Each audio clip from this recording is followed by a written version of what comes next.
Bueno, buenas tardes, queridos amigos, buenas tardes a todos. Hoy tenemos un día excepcional, tenemos con nosotros a un gran amigo de toda la universidad y una persona respetada y admirada. Es el doctor Julio César Cribel, doctor o ingeniero. Bueno, no se escucha. Realmente para nosotros es un gran placer. El doctor Crivelli es presidente de la Asociación Amigos del Museo Nacional de Bellas Artes, que es un magnífico presidente. Es abogado, fue presidente de la Cámara Argentina de la Construcción, es miembro de la Fundación de Investigaciones Económicas e Investigaciones de Latinoamérica, FIEL, es autor de varios libros en su especialidad. En 2017 fue designado como personalidad de la cultura por la legislatura de Buenos Aires, fue premiado asimismo por la Fundación Jorge Luis Borges. Esto es lo formal. Lo queremos mucho, lo admiramos mucho y estamos muy honrados junto a nosotros. Gracias, Julio. Muchas gracias. Bueno, muchísimas gracias, Poli. Muchísimas gracias a los amigos de la Universidad de Tel Aviv. Y bueno, vamos a hablar sobre un tema que es Grecia y Borges, y es un tema muy interesante. Yo la vez pasada tuve el placer de presentar ante este mismo grupo de amigos, una charla sobre Borges y la Biblia. Y esta vez es Grecia y Borges. Y esto es porque la realidad es que Occidente, nosotros los occidentales, somos una derivada de los griegos y de los judíos. Esta es la realidad. Nosotros, más allá de las religiones internamente que estamos muy cerca una de las otras, la realidad es que nuestra deriva cultural, nuestra construcción cultural, son los griegos y los judíos. Por eso lo primero fue con la Biblia, con el pueblo del libro, y esto es ahora con los griegos, que son los otros que nos dan apoyo y sustentabilidad cultural y civilización también.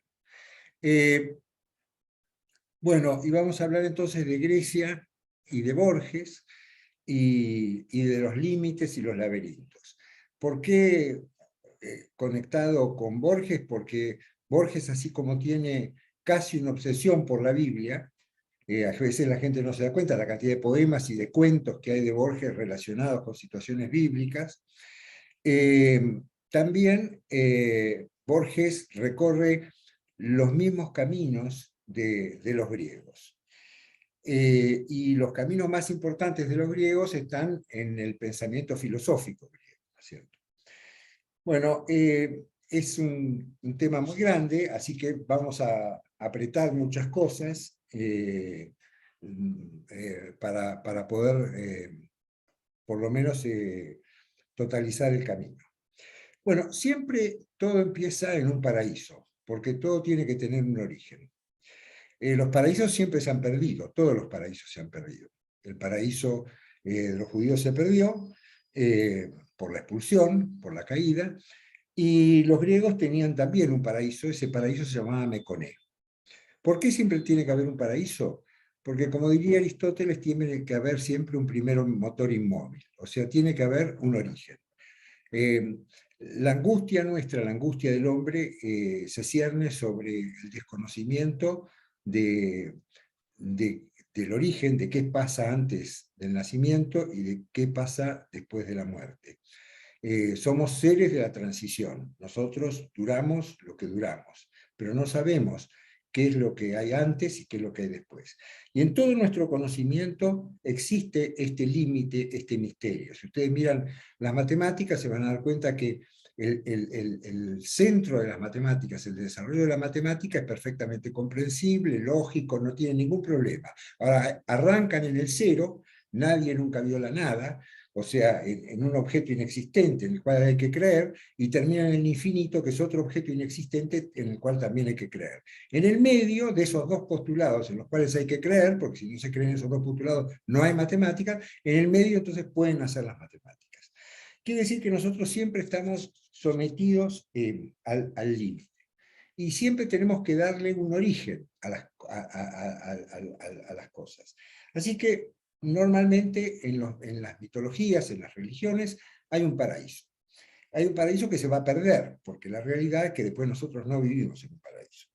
Como dije recién, el paraíso de los griegos se llamaba Meconé, y estaba este lugar en una llanura que se llama Sición. O sea, todavía mantenemos el nombre escisión, de división, de separarse. ¿Y por qué estaba en escisión y se va a producir la escisión? Sencillamente porque, bueno, con leves diferencias con nuestra Biblia, también los hombres son el señor, Zeus, que es digamos, el máximo exponente olímpico y el señor espiritual de los griegos, decide retirarse con todos los olímpicos y dejar a los hombres solos. En vez de expulsarlos, se van los dioses. Bueno, pero finalmente el resultado es el mismo, porque así como en la Biblia el hombre podía hablar con Dios, o sea que tenía lo que se llama el lenguaje angélico. El lenguaje angélico es el lenguaje que contiene al objeto, así que es pura verdad. Pero cuando Zeus y los olímpicos se van de la llanura de Sición, de la ciudad de Meconé, entonces los hombres se quedan solamente con el intelecto.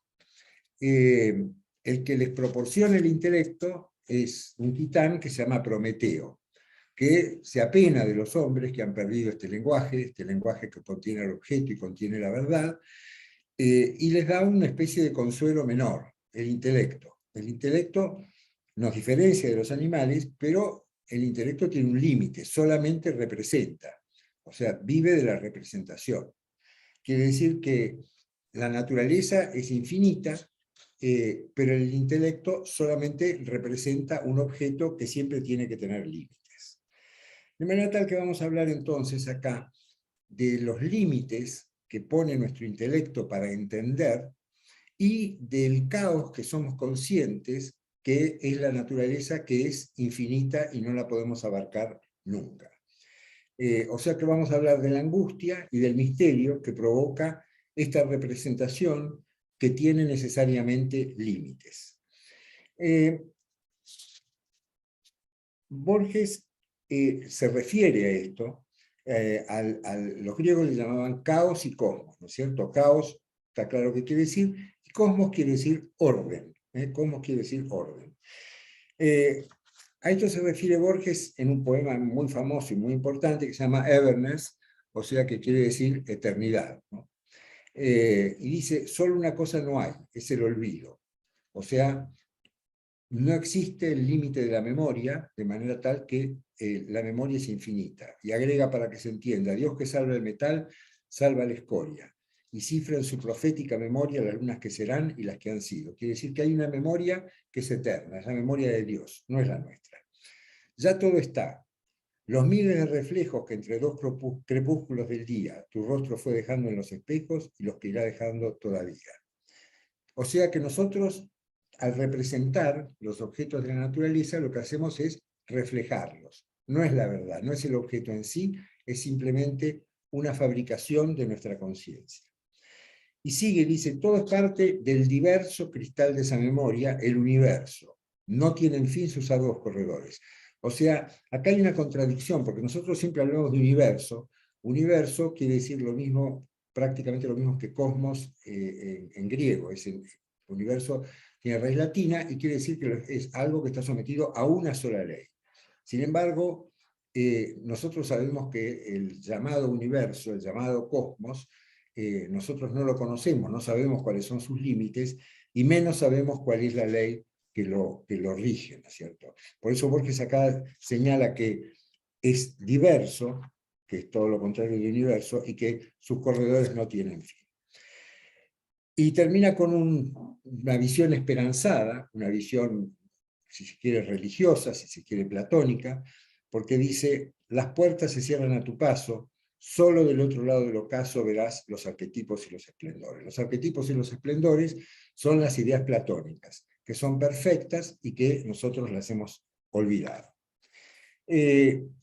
Así que acá Borges pone en evidencia y en contradicción el caos, el infinito, lo inaprehensible por nuestro intelecto, y por otro lado los reflejos, las representaciones, los límites que tiene nuestro intelecto. De manera tal que acá, y deja una esperanza, ¿no? Después del ocaso van a estar los arquetipos y los esplendores.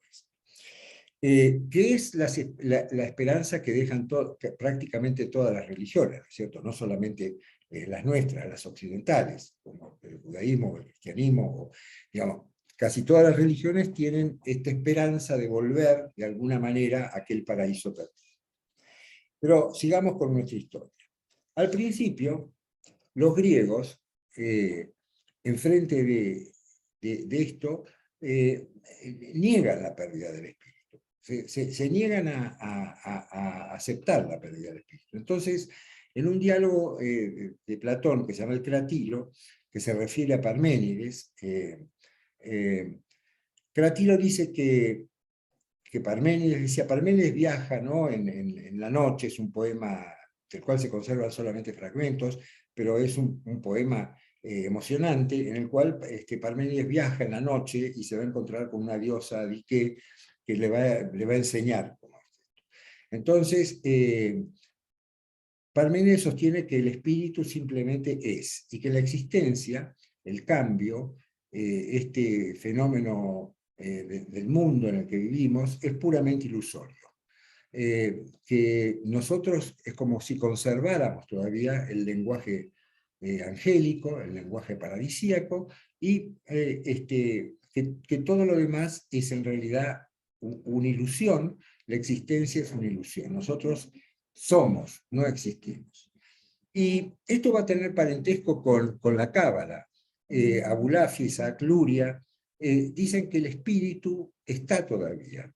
Lo único que está es cifrado. Lo cifrado es lo escondido detrás de una vestimenta matemática. Entonces, ellos van a descifrar al espíritu y lo van a encontrar en las letras del Pentateuco, lo van a encontrar con combinaciones matemáticas, y muchos de ellos soñaron con crear un hombre, ¿no?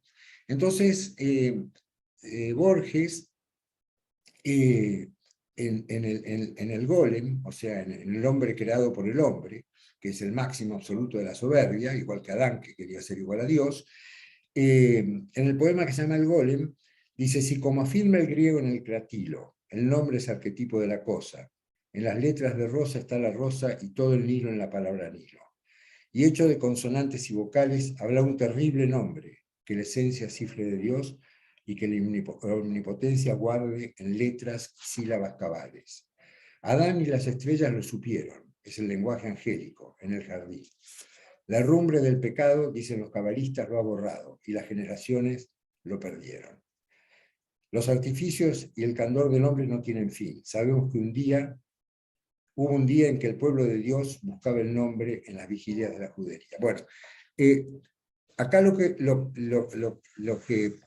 Borges representa, tomando no un mito griego, sino un mito judaico, es el mito de la Cábala, donde el nombre sagrado del Señor, que es secreto, es impronunciable, está escondido en las letras de la Biblia. Haciendo permutaciones matemáticas y combinaciones matemáticas con esas letras, se puede llegar al descubrimiento del nombre. Y si se llega al descubrimiento del nombre, podemos llegar a nosotros a crear un nombre, ¿no es cierto? Ustedes recordarán que después el poema sigue con la frustración, porque el golem, dice Borges, que tiene más ojos de perro que de hombre, en fin, no sabe barrer la sinagoga, habla en chiste como hace Borges, pero al final a uno le entra piel de gallina cuando dice qué diría Dios cuando miraba a su rabí Judá León en Praga. O sea, el rabí Judá León era el que había fabricado el golem, pero era el golem de Dios. Nosotros seríamos un error de Dios, ¿cierto? Bueno, pero esto es una parte que va al costado, no concierne, lo que pasa que es muy emocionante en el poema. Bueno, pero finalmente, este capricho de sostener que el espíritu existe igual y que nosotros no nos hemos caído del paraíso, cede. Entonces, nace el lenguaje del límite y de la duda que nace en la filosofía griega. El primero es uno de los 7 sabios de Grecia, puede ser que haya habido algunos anteriores, pero es el primero que tenemos, que hemos conservado su historia escrita. Entonces, bueno, Tales de Mileto empieza a desarrollar, según se cree, es el primer desarrollador de la geometría, o sea, de la medida de la Tierra. Empezamos por medir la Tierra, intentar medir la Tierra. Pudo predecir eclipses, Tales pudo predecir eclipses. Ahora, ¿por qué, es el entusiasmo de Tales con la geometría? Porque la geometría es lo que establece los cuerpos geométricos y las formas geométricas son la ley de la naturaleza, son lo que tienen en común los objetos completamente diferentes entre sí que están en la naturaleza. El cuello del cisne contiene un cilindro y también casi todos los cuellos contienen un cilindro. Una montaña es parecida a un cono. Es decir, que nosotros Tales sostiene que a partir de la geometría podemos encontrar elementos comunes que unen a la naturaleza bajo una ley, con lo cual podríamos formar un cosmos, un universo. Y entonces la naturaleza no sería imprevisible, porque estaría sometida a una ley, y ya entonces la tendríamos ya no como infinita, como caótica, sino como cosmos, como universo. De manera tal que podríamos con esto evitar la angustia de no saber, la angustia de percibir el infinito, de percibir el desorden y no poder controlarlo. Acá habría un control. Todos estos polígonos escondidos en la naturaleza, como yo dije, el cilindro o la pirámide, lo que sea, son gonos, son límites. Ahora, lo contrario de gonos es ágonos. O sea, ágonos es la angustia antes de la muerte. Quiere decir que atravesar los límites nos coloca en el lugar de la angustia previa a la muerte, porque en realidad nosotros somos seres del límite. Después Anaximandro empieza a jugar con este mismo tema y habla de los límites, que para los griegos son peras, y el apeirón, o sea, la ausencia de límite, ¿no es cierto? Y dice que la naturaleza se genera y vive del choque de ambos elementos, o sea que hay un choque permanente entre el lenguaje de la representación, que tiene límites, y la naturaleza, que no tiene límites, y este choque dinámico permanente es donde nosotros vivimos nuestra vida. Porque nosotros, aunque nos fabriquemos los límites para vivir y alejar la angustia, sabemos adentro de nosotros que esos límites son una fabricación humana.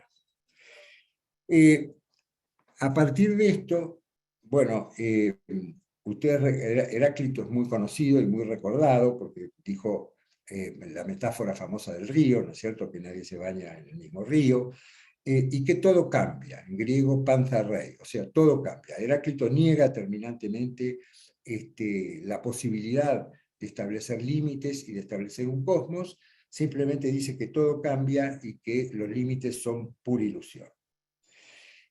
Ya en el 300 a.C., o sea,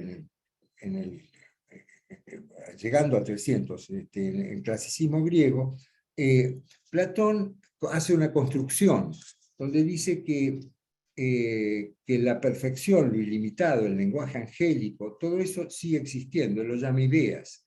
Y hay un mundo de las ideas en el cual alguna vez nosotros estuvimos. pero solamente tenemos una reminiscencia, porque hemos sido expulsados de ese mundo. Es muy parecido a la estructura de los paraísos religiosos.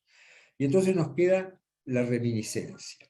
La reminiscencia, que es la representación, que en definitiva siempre es falsa.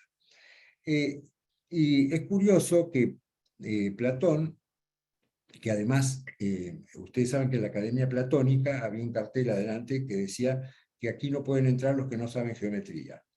O sea, es el amor por los límites, por la geometría como medida de la Tierra, como ley común a la diferencia infinita de los distintos objetos que forman la naturaleza. Y entonces él dice que el fuego es un tetraedro, el aire es un octaedro, el agua un icosaedro, y la Tierra es un cubo. Pero hay una quinta forma, que es el dodecaedro. Y esta forma él no le puede adjudicar ningún elemento natural.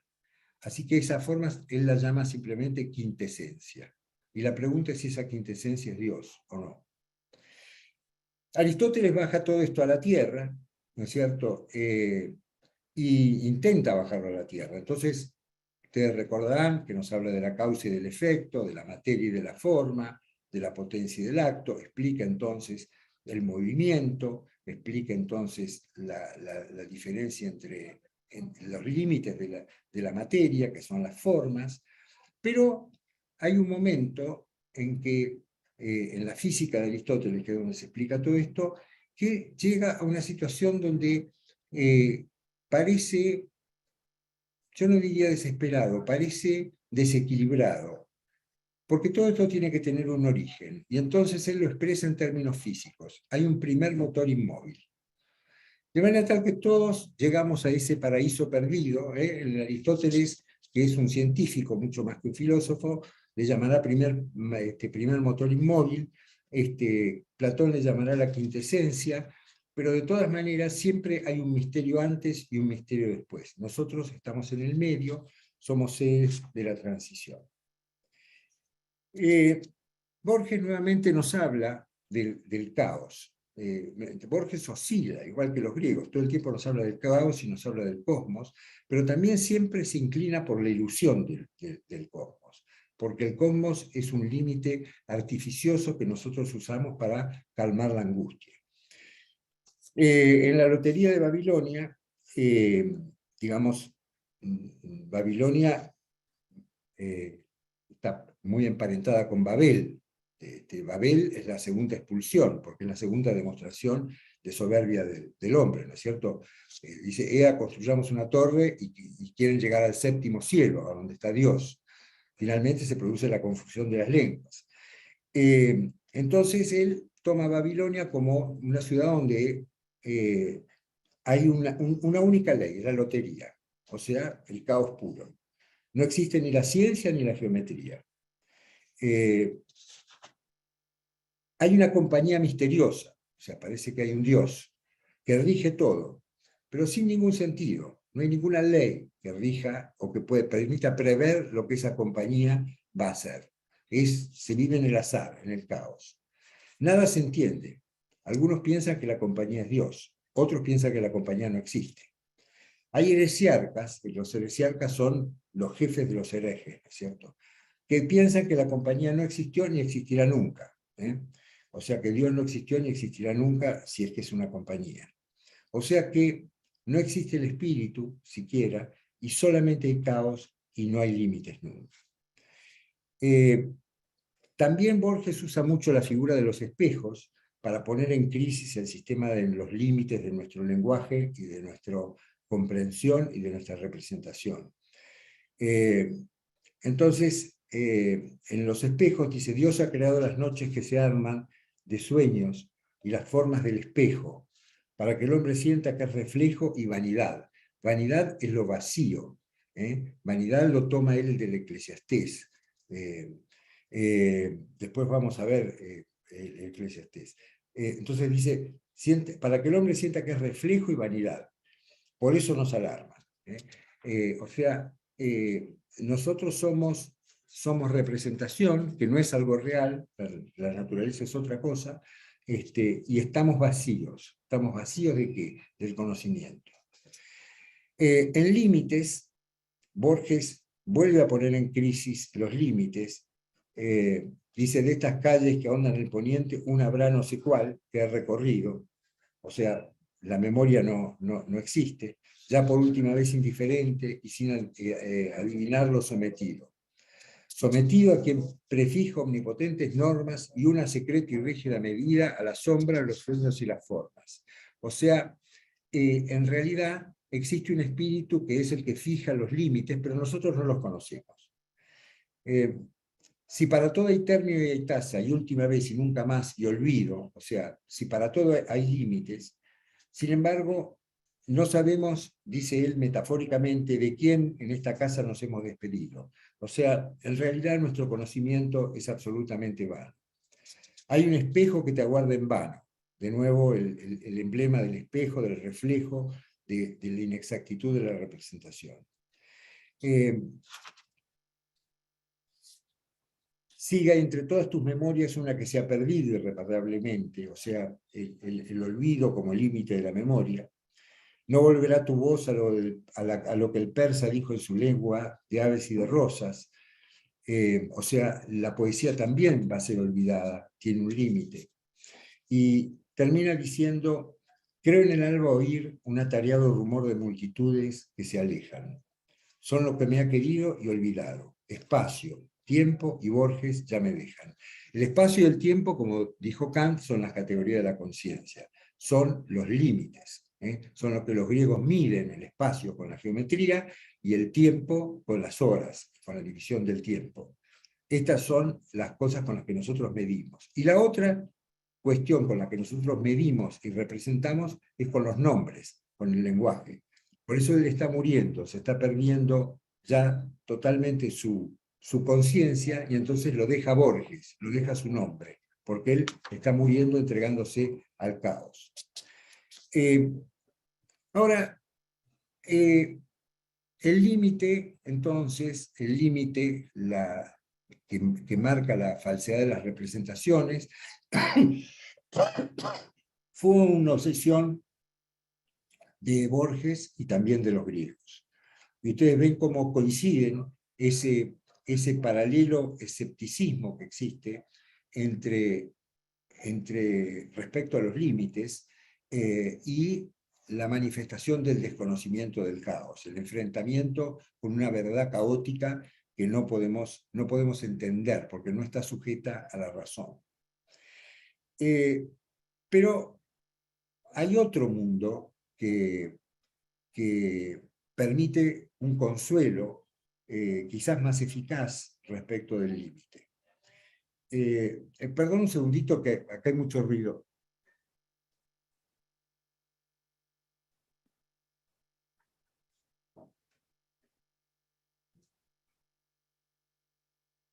Disculpen, pero estaba en mi escritorio y había gente hablando y no se podía. Bueno, entonces, el segundo sistema para limitar, para controlar la angustia de no saber, es el ciclo, el mundo cíclico, el eterno retorno. Entonces, el ciclo trata de evitar el caos, el infinito, diciendo que en realidad siempre vuelvo al mismo lugar. En realidad no hay infinito. Yo veo cosas que no había visto, pero no son novedades. Son cosas que yo había visto y había olvidado. De manera tal que el olvido es el modo de eliminar la contradicción de lo nuevo. Y lo nuevo, lo imprevisible, es lo que causa entonces el infinito. Y acá volvemos al Eclesiastés, que dice, todas las cosas fatigan más de lo que es posible expresar. Los ojos nunca se cansan de ver, ni se fatigan los oídos de oír. ¿Qué es lo que antes fue? Lo mismo que habrá de ser. ¿Qué es lo que ha sido hecho? Lo mismo que habrá de hacerse. No hay nada nuevo bajo el sol. Esta frase es famosísima. No hay nada de lo que pueda decirse, miren, acá hay algo nuevo, porque eso ya existió mucho antes que nosotros. Nadie recuerda lo que fue antes, ni nadie que nazca después recordará lo que está por suceder.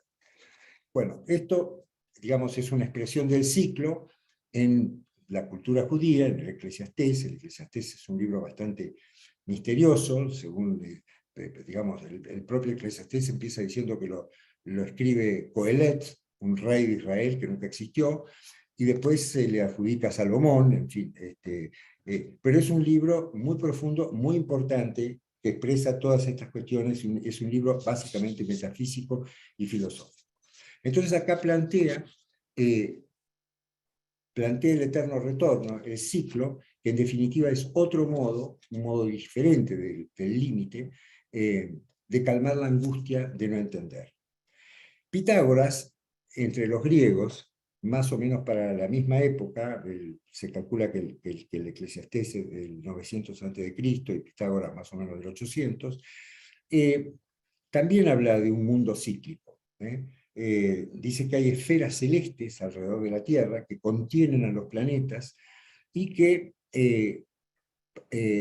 son regulares y dan vueltas permanentemente alrededor de la Tierra, que la Tierra está en el centro, que la Tierra pertenece a un sistema geométrico y ordenado. No hay otra cosa que números enteros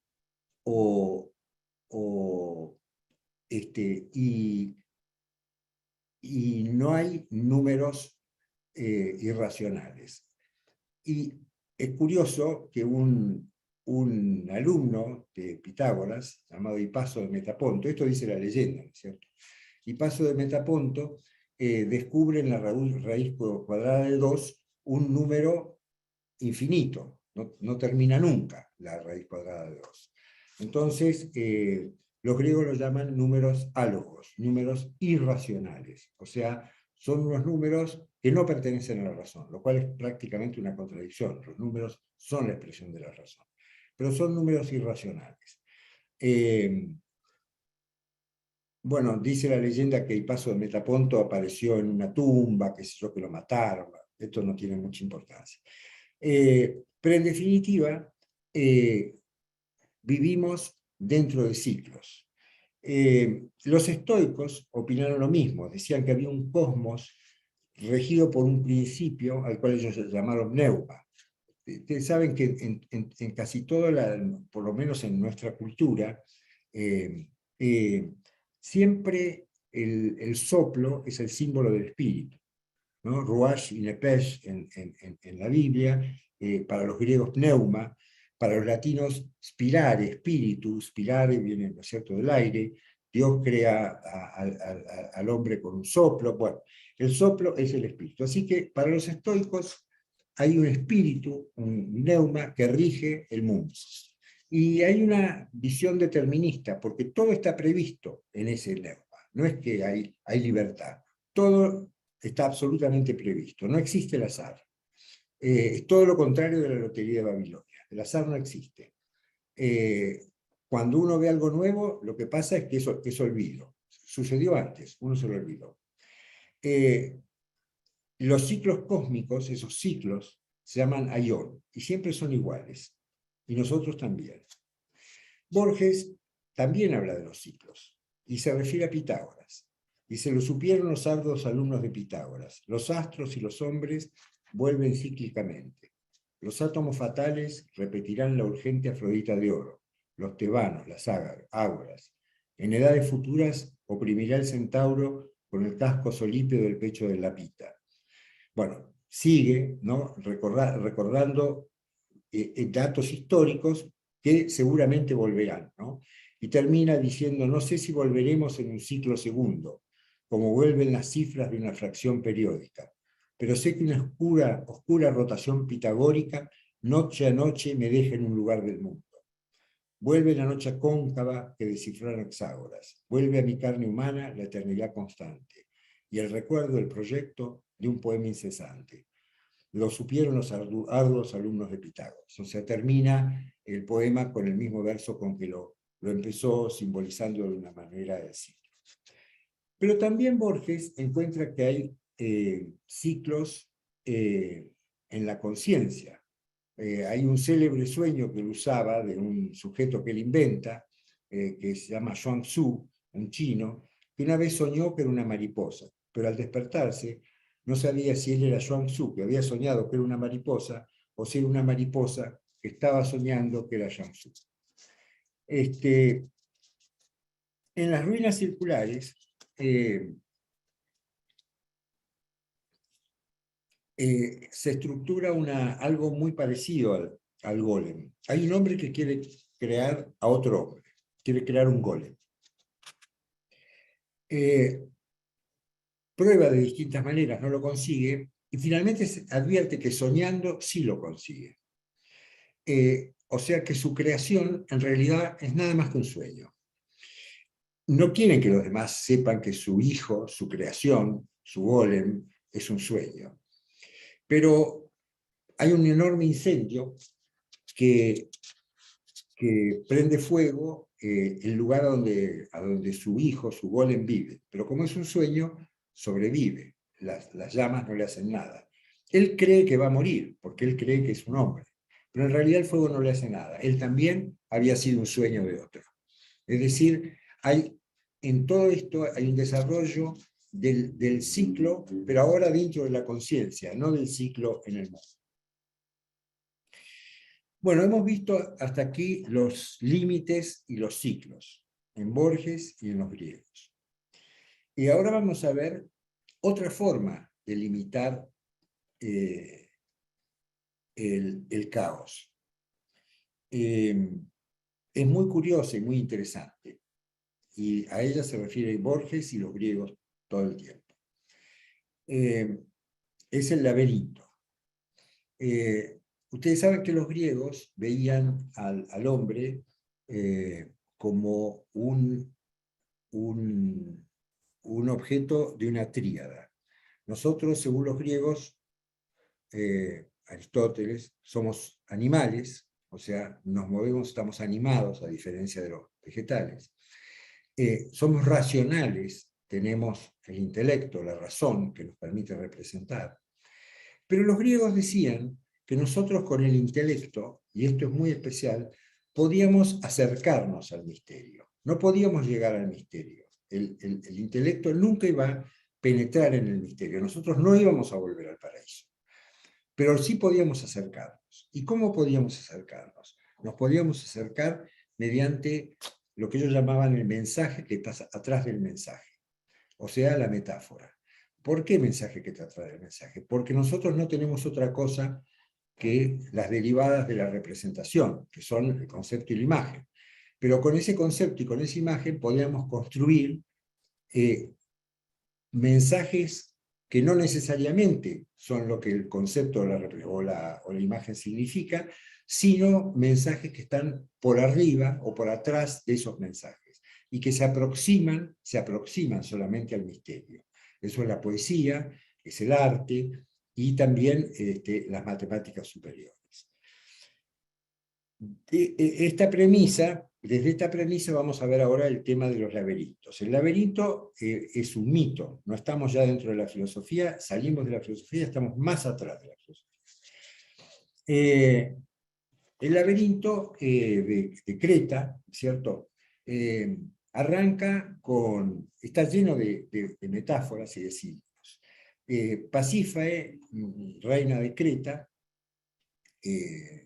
esposa de Minos, rey de Creta,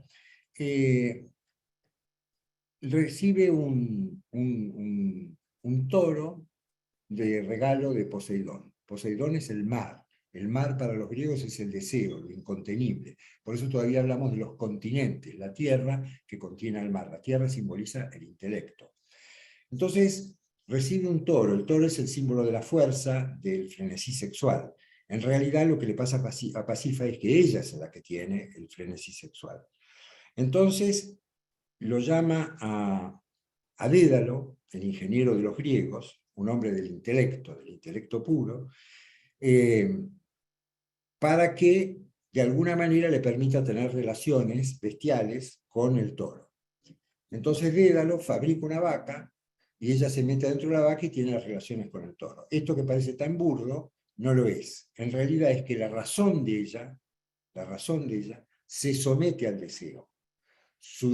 Digamos, Dédalo fabrica una vaca, quiere decir que su razón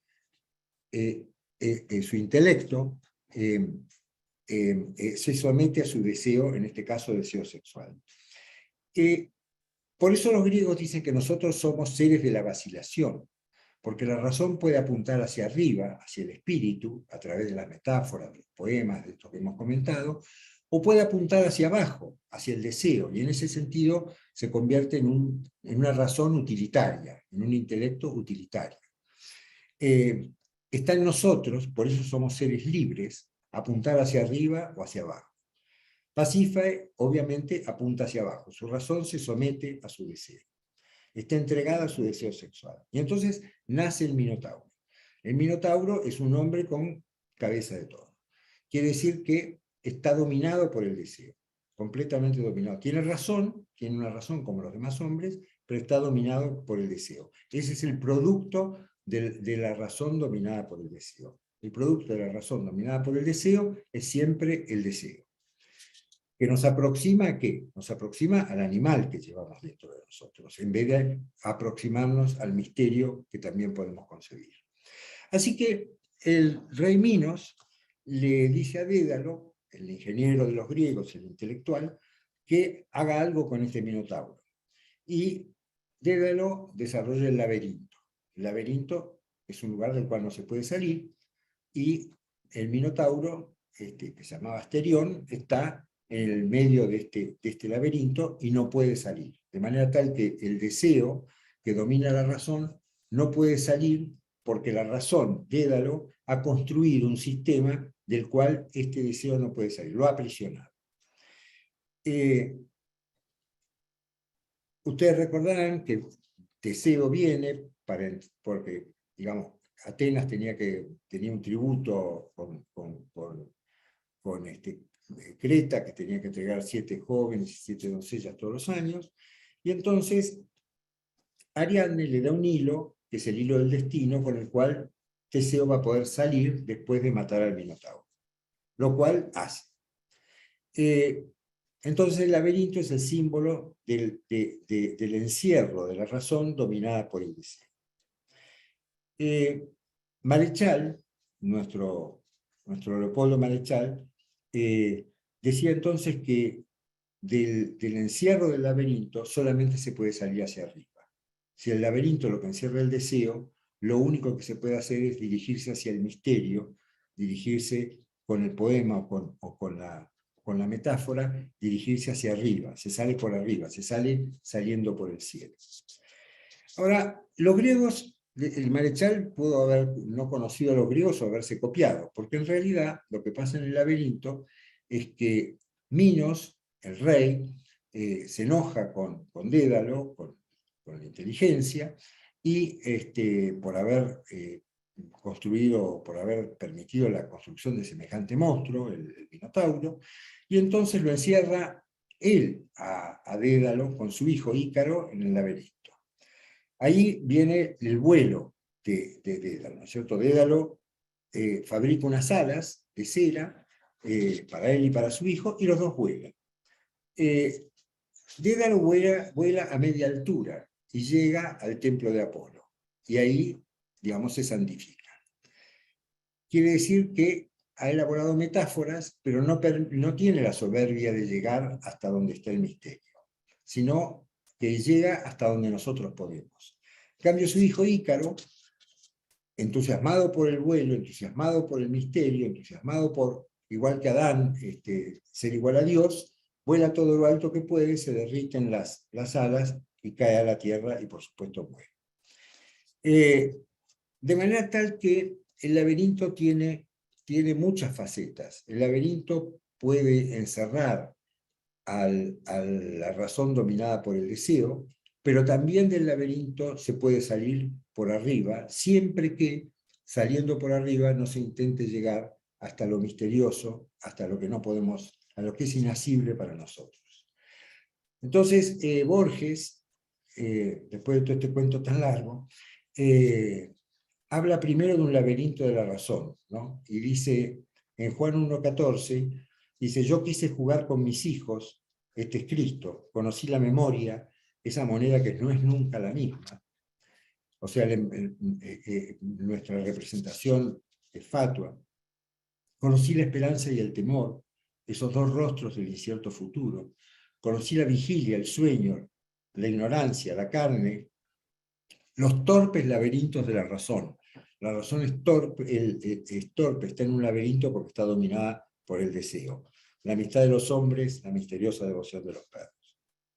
O sea que acá está esa razón de los griegos dominada por el deseo de vivir, por el deseo animal, que se ha convertido en una razón utilitaria, está al servicio del deseo, está al servicio de nuestros deseos derivados de la animalidad. Pero después escribe otro poema que se llama Laberinto, directamente, y dice: no habrá nunca una puerta, estás adentro, y el alcázar abarca el universo y no tiene anverso ni reverso, ni externo muro, ni secreto centro. No esperes que el rigor de tu camino, que tercamente se bifurque en otro, tendrá fin. Es de hierro tu destino, como tu juez. No aguardes la embestida del toro, que es un hombre, y cuya extraña forma plural da horror a la maraña de interminable piedra entretejida. No existe. Nada esperes, ni siquiera en el negro crepúsculo, la fiera. O sea que este es un laberinto del que no se puede salir. Es el laberinto de la razón pura. La razón pura también es un acto de soberbia que también nos encierra y de donde no se puede salir.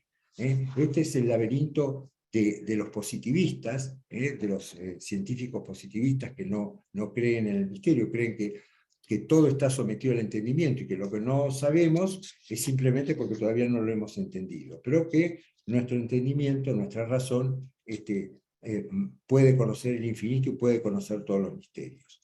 En este laberinto de la razón pura, existe de nuevo la soberbia adánica.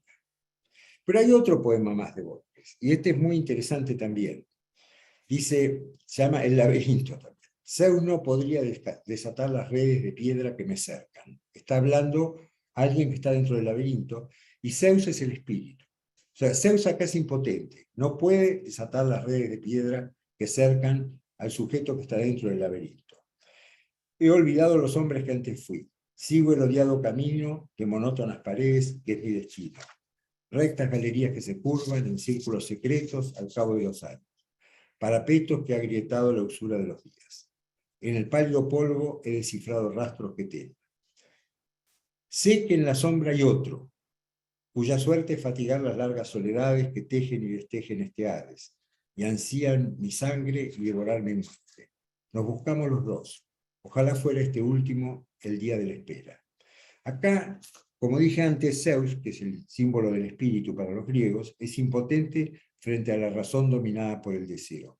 Cuando la razón está dominada por el deseo, es invulnerable al espíritu.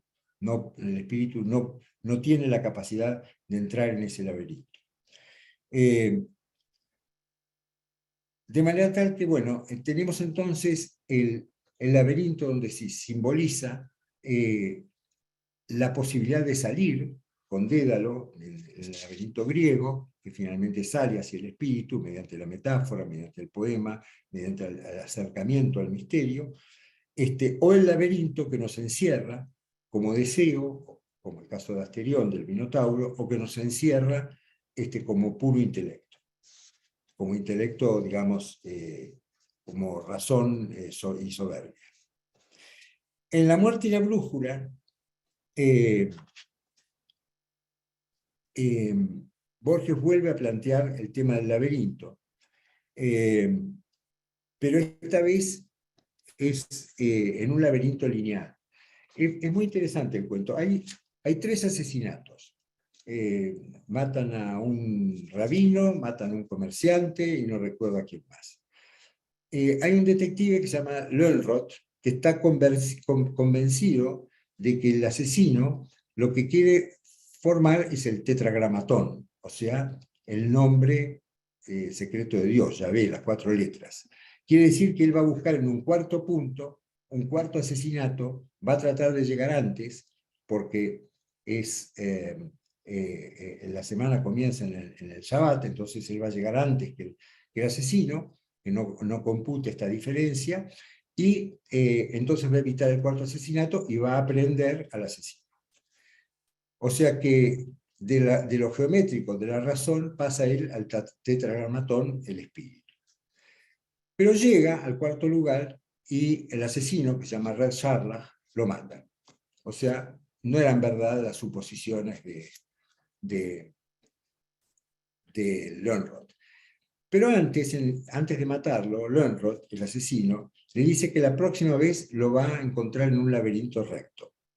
Alude acá a la indivisibilidad a la divisibilidad eterna de Zenón de Lea. Ustedes recuerdan la fábula de Zenón de Lea, que Aquiles no puede alcanzar nunca la tortuga por la infinita divisibilidad de los números. O sea que Lönnrot será nuevamente asesinado por Sharlach, pero esta vez en un laberinto formado por una recta que está formada por puntos infinitos. Quiere decir que en este poema, en este cuento, perdón, Borges iguala el laberinto y el ciclo. El laberinto y el ciclo son exactamente iguales.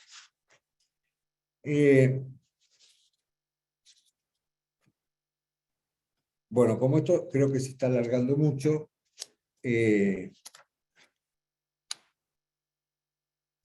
vamos a saltear algo. En la biblioteca de Babel, de nuevo Borges empieza con esta contradicción entre el infinito y entre los límites.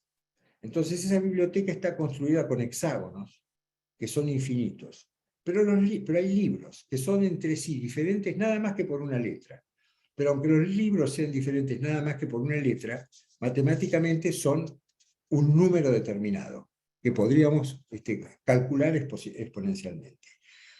De manera tal que tenemos el infinito de los hexágonos con la finitud de los libros. El hexágono es una estructura muy curiosa porque es la estructura más eficiente de la naturaleza, en el sentido de que contiene más superficie en menor lugar, ¿no? Y se encuentra en la naturaleza en muchos lugares, en los panales de las abejas, la estrella de David, el sexto planeta es Saturno, el hexágono, que a su vez representa Cronos, al tiempo. El sábado es el día de Saturno, es el sexto día. En fin, hay millones de ejemplos. O sea que los hexágonos son infinitos porque pertenecen a la naturaleza y los libros son finitos, digamos, tienen límite porque los hacemos nosotros y nosotros tenemos un número determinado de letras. Aunque sean muchos, tienen un límite. O sea que todo el tiempo existe, igual que en los griegos, en Borges, una contradicción, un permanente juego entre el infinito, el caos, la eternidad, y por otro lado, el límite, el ciclo o el laberinto. En realidad, el límite, el ciclo y el laberinto son tres ilusiones que nosotros nos hemos propuesto para afrontar el caos. Una vez perdido el paraíso, debemos afrontar el caos real de la naturaleza. Y la única forma de afrontar lo que tenemos son estas tres ilusiones. El límite geométrico es el engaño más fácil de quebrar. Es fácil, pero si uno lo quiebra, como el límite se llama gonos, todavía nosotros en nuestra cultura le llamamos ágonos a lo que sucede cruzando el límite, ¿no? Ágonos, se cruzó el límite, estamos en la agonía. De un ciclo como el del Eclesiastés o como el de los estoicos, se puede salir por la tangente. En ese caso, nos someteríamos al infinito. Al infinito los griegos lo llaman álogos, quiere decir sin razón, quiere decir locura. O sea, salir del límite cíclico nos conduce al álogos, a la sinrazón, a la locura. Y el laberinto es diferente, porque es cierto que en la primera versión el Minotauro está poseído su razón está poseída por el deseo, y sale Teseo que lo mata con el hilo del destino. Ustedes saben que el hilo del destino siempre termina en la muerte. Son tres moiras las que lo conducen entre los griegos: Clotho, que es la que tiene el ovillo; Láquesis, la que va deshilando, la que va sacando el hilo del ovillo; y Atropos, que quiere decir sin movimiento, que es la que lo corta. O sea que el hilo de la vida termina siempre en Atropos. De manera tal que el primer laberinto termina necesariamente en la muerte, donde no conocemos nada. Después está el segundo laberinto del cual hemos hablado, ese segundo laberinto del que habla Borges, donde es un puro intelecto. Son los hombres de Meconé que tenían soberbia, o Adán, que vivía en la soberbia, querían ser iguales a Dios. Esto termina también, ¿no es cierto?, con la locura o con la muerte.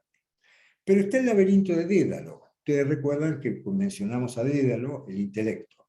Y acá sí que esto es muy importante, porque dijimos que mediante el intelecto, o sea, mediante el lenguaje de la representación, no el lenguaje angélico, se pueden elaborar mensajes que están detrás de los mensajes, que aunque se construyen con conceptos y con imágenes, trascienden el significado de los conceptos y las imágenes y se internan un poco en el misterio. Si pasaran ese límite, es probable que entonces le sucediera lo que le pasó a Ícaro: se caerían a la tierra.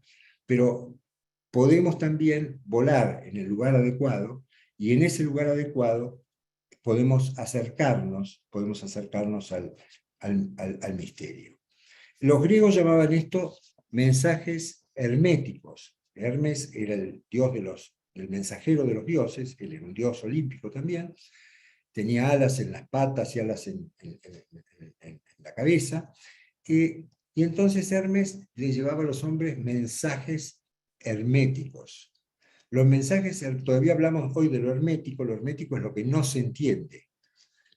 O sea que eran mensajes que llevaba de los dioses que no estaban sujetos a la razón, no se podían entender, solamente se podían aprehender con el espíritu. Algunos podían, otros no podían. Y los que podían, entonces, podían ver aquellos arquetipos y esplendores que mencionaba Platón, es decir, se podían acercar al misterio espiritual. Así que Borges y los griegos todo el tiempo están bordando el límite, el ciclo, el laberinto, cualquier cuestión que sirva para calmar la angustia. Pero al mismo tiempo, todo el tiempo son conscientes de que estos límites, estos ciclos o estos laberintos, en realidad son producciones de nuestra conciencia para poder contener, para poder convivir con la angustia del nacimiento y de la muerte, con la angustia de nuestros propios límites. Bueno, eso es lo que tenía para comentarles. Así que bueno, si ustedes tienen preguntas, muy chocho de contestarlas, y espero que, bueno, que les haya interesado. Doctor Crivelli, realmente fueron momentos muy agradables, podría decirlo, porque nos ha traído a Borges, a los griegos. Yo preguntar no voy a preguntar, simplemente le quiero decir que estos momentos, por lo menos a mí, me dio paz espiritual, me hicimos como un bálsamo para el alma en estos momentos de tantos conflictos, de tanta angustia, tanta ansiedad. Eh, yo estoy sumamente agradecida y esperemos que algún día nos vuelva a visitar con su sabiduría, que realmente es asombrosamente buena y asombrosamente generosa. Le agradezco realmente de corazón y a todos los que nos acompañaron, porque fue una noche fantástica. Volver a escuchar los poemas de Borges, escuchar sobre toda la mitología griega, sobre los dioses, es una maravilla en estos momentos. Parece que hay alguien que quiere preguntar algo. No sé dónde está Raúl, ¿la ves? Raúl, no, Raúl no está tampoco. Doctor Crivelli, yo le agradezco enormemente. Y si Dios quiere, nos vamos a volver a ver. Acá hay gente que está agradecida, felicitando. Fue una tarde hermosa. Yo me siento muy bien de haber estado con usted y gracias, mil gracias. Bueno, gracias a ustedes. La verdad que yo me siento muy contento siempre con los amigos de la Universidad de Tel Aviv. Yo estuve en la Universidad de Tel Aviv 1 o 2 veces. Realmente tengo mucho amor y mucho cariño por una casa de la sabiduría. Así que bueno, muchas gracias a ustedes, en especial a vos, Poli, por la organización y por haberme invitado. Fue un placer enorme, doctor. Y nos veremos Muchísimas pronto, ahora gracias. ya está, podemos Nos vernos veremos, nos veremos personalmente, pronto, así si es. Dios quiere. Muchísimas gracias y gracias a todos los que nos acompañaron anoche. Gracias. Muchas gracias. Chao, chao.